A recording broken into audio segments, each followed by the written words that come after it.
Hey guys, just want to welcome you back for another video.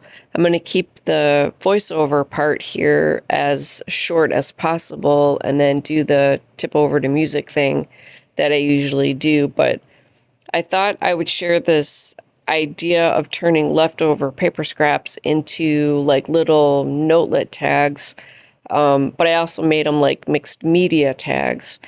And maybe for those of you that kind of have trouble knowing what to do with leftover paper scraps, this could be a fun way to use them up and turn them into something not only fun, but also practical.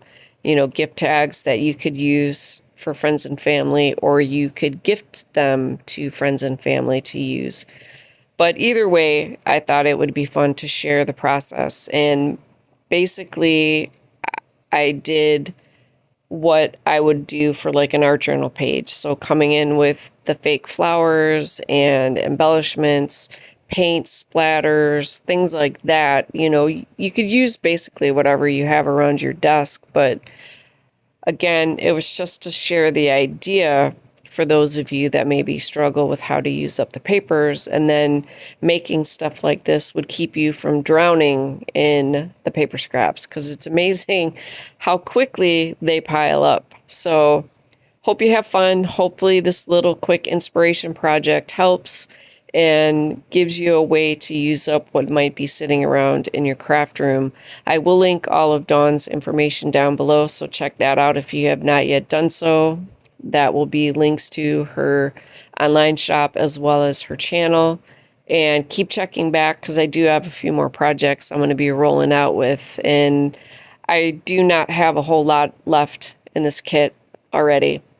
And yeah, so lots of fun to be had, lots of inspiration to be had. So stay tuned, check back for more videos. And as always, you guys take care, stay safe, and I will see you in the next video.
If you're interested in some more content, here's a couple videos you might want to check out, and I will catch up with you in the next one.